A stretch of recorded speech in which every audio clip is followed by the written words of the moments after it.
Hello, Napa High, and welcome to the first broadcast of The Beat of the Drum. I'm Dylan Foster. I'm Travis Brayton, and let's get right into the news.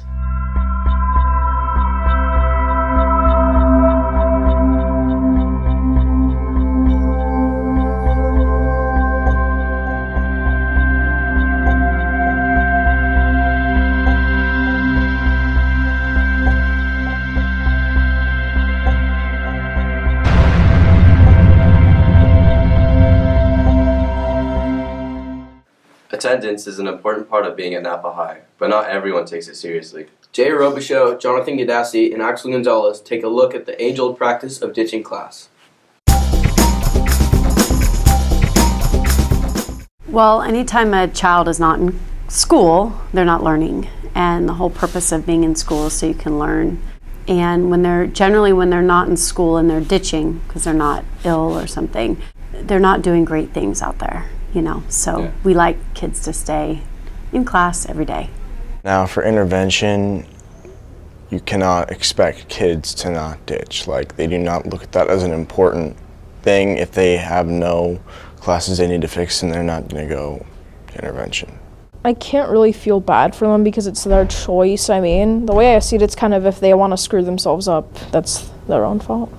Well, what we're trying to do here is create classrooms where kids don't want to ditch, that they don't want to miss a class. That's our goal as educators. We realize that there's a lot of distractions out there, peer pressure. There's a lot of things that kids maybe want to do outside of school that pulls their attention away from what we're trying to do here. So every day the staff at Napa High is working together to, again, create classrooms where kids don't want to ditch. I think students do it frequently, especially freshmen and sophomores, because they feel like they have other things they want to do outside of class. Sometimes they're struggling and they just feel that they don't understand the concept. That's why they decide to go out, because they have other stuff, and because they're not understanding, that's why they're leaving class. Well, we have 3 campus supervisors who control 3 different areas of the campus. And in addition to that, they're, monitoring bathrooms and things like that. And we're very honest about our school, and we have a lot of areas. If a kid wanted to leave, they would find a way. I think they should send them, once they see them, walk them over to their class, and just keep an eye out for them, just see what they're doing, and just send them back wherever they are supposed to go. If they have a free period, walk them over to the library. For Beat of the Drum, this is Jay Robichaux, Jonathan Gadassi, and Axel Gonzalez reporting. This year, the Napa High football team went undefeated in the MEL for the 3rd year in a row. Cole Brown, Emmanuel Lewis, and I talked to some key members of the team about having a successful season. After a long season, NHS football finishes strong. What goes into choosing non-league games and non-league opponents? Well, it's hard. It's a challenge because number one, you want high-level opponents to get your team prepared and your coaches prepared for league and playoffs and all the challenging games that you'll have towards the end of the season. And then you also want to be able to schedule opponents that will fit your league opponents, their offense and the defense that they run, right? So as an example, we know that we have to play Vacaville every year in league, and they're a high-level opponent for us in league. And so we know they run the wing T, so we scheduled Nevada Union and Pittman, who both are wing T teams, and they're really good programs. And so it gave us an opportunity to work extremely hard against the wing T offense before we had to play Vacaville. So we got 2 weeks of prep in the non-league schedules. What does it take as a player to win an MEL? A lot of hard work, dedication, and buying into the program. During the off season, we would do lots of lifting, spend a lot of time in the weight room pretty much every day. We doing conditioning and then just eating right.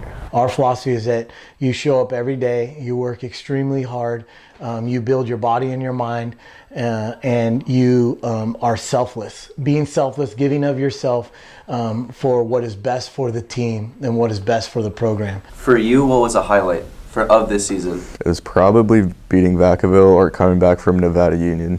Beating Vacaville again for the third year in a row.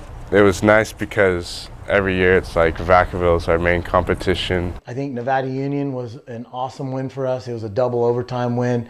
Actually, the first overtime game I've ever been involved in as a head coach. And so that was a great night, winning that one. The Vacaville win was phenomenal. We've worked all last year to get to this spot, and it's nice to be able to show others how it's done. Feels amazing to get a three-peat in MEO. It just goes to show like hard work does pay off, and it's very rewarding. For Beat of the Drum, this is Travis Brayton, Cole Brown, and Emmanuel Adhea. Last year was Kendama's. This year is bottle flipping. James Margolis and Owen Baker investigate this strange new phenomenon. I think it's kind of the same reason why people do sports and challenges online. Everyone wants to upper someone else. It kind of goes along with the teacher thing. Like if you're trying to learn, then yeah. But if it's kind of one of those periods where you're just chilling, then it shouldn't be a problem.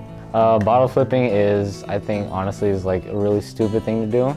Some people might do it for a distraction, but otherwise people are just doing it for fun and they don't realize it just creates a distraction. If they do land a cool shot, then I won't complain about it. like if they cap it on a roof, then I won't complain. But if it's like they're failing on like during class and just failing and making more noise than it actually is worth, then they should just stop doing it. I just like flipping the bottle, and then it's kind of bad when it doesn't land, but when it does land, it's pretty cool. Using the bottle would be the best way, but there are other ways, like using bigger Gatorade bottles and even water jugs.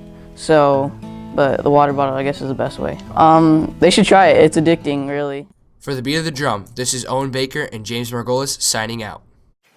A new boys basketball season is getting underway, and Napa High has a new coach. Wesley Gundelfinger, Tyler Clark, and I checked in to see what we should expect. So, dude. This year, Napa High boys basketball is under new management. This is how their new coach and the players feel about it.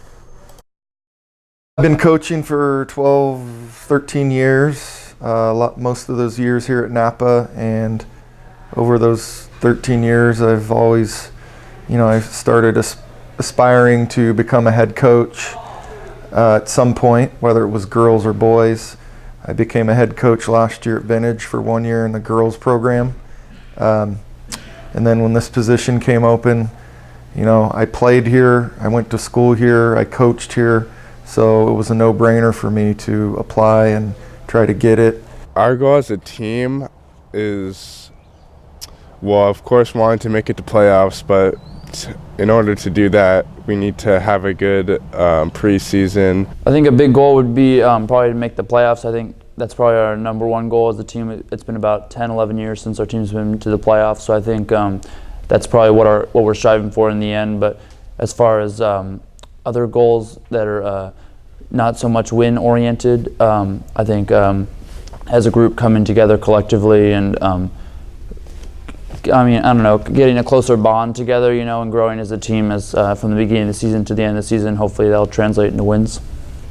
The coaching change has affected the team very positively, and the way of being better conditioned and just wanting it more, and just an overall sense of like commitment and just striving to like get better. Like you could tell like there's a real like companionship there with our team.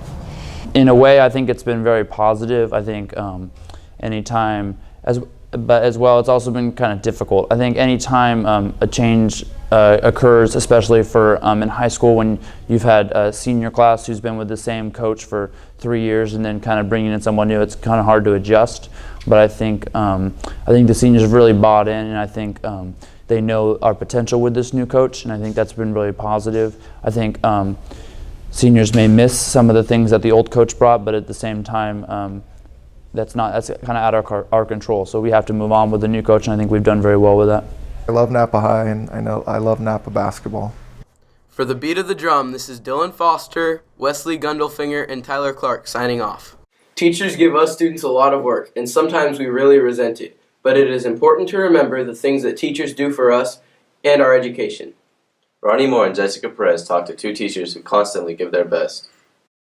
The stressful life of teachers is very hard. They have to grade, teach, and still struggle with us. They also take days off to catch up on work. But they're still our teachers. Let's not make it so hard on them.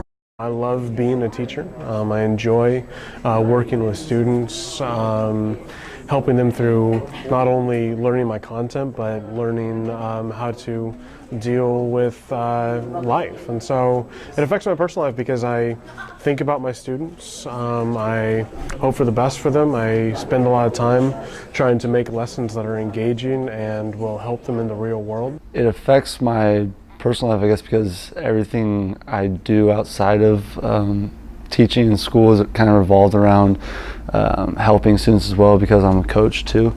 So I guess my weekends and time with my family, I'm always thinking about what I'm going to be doing in the classroom and with athletics. I want to make sure that the grade that I give you and the grade that you're assessed with is the one that you've earned. So yeah, it's stressful sometimes. I'm up late, I'm working at night, grading essays. Except yours though, because yours isn't turned into me.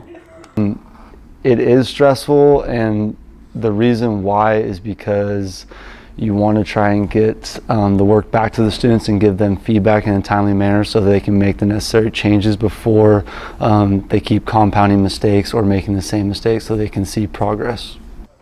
I found that I really enjoy working with students your age. Students, I think it's all about kind of connecting with them and figuring out what their interests are and kind of what makes them tick to have a classroom that runs smoothly. For the Beat of the Drum, Jessica Perez and Ronnie Moore reporting.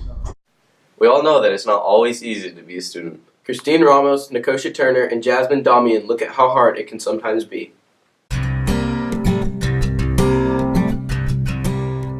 So some of the stressors, they vary. Sometimes they're relating to their school, and sometimes they're relating to their personal life. Some of the stress that students go through is just problems at home, between parents, sometimes between them and the parent. If I'm going to be completely honest, it's all the homework that the teachers give us. We have 6 periods, some have 7. I have projects, I have more homework, I have paperwork, I have studying, I have tests and quizzes. No one can handle that much homework in one night. Other people have sports to do, chores, other things they need to attend to. I can't just make like 6 hours out of my time to do homework.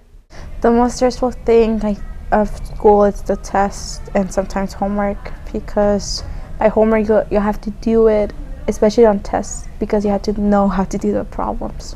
My thing I do is when I get home, I don't do my homework right away. I try to relax for a few minutes and then start my homework. I do the personal counseling.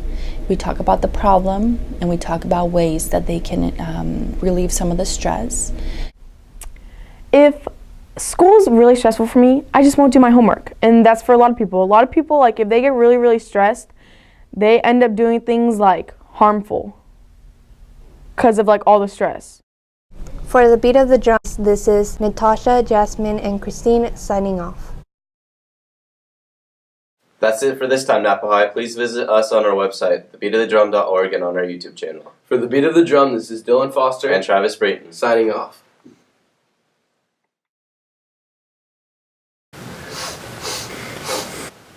How's your day going? Good. Basketball season is getting. Boys basketball season is. But it isn't. Remember all the things that teachers do for us students in our education. Damn it, Travis! Dude, blow your nose.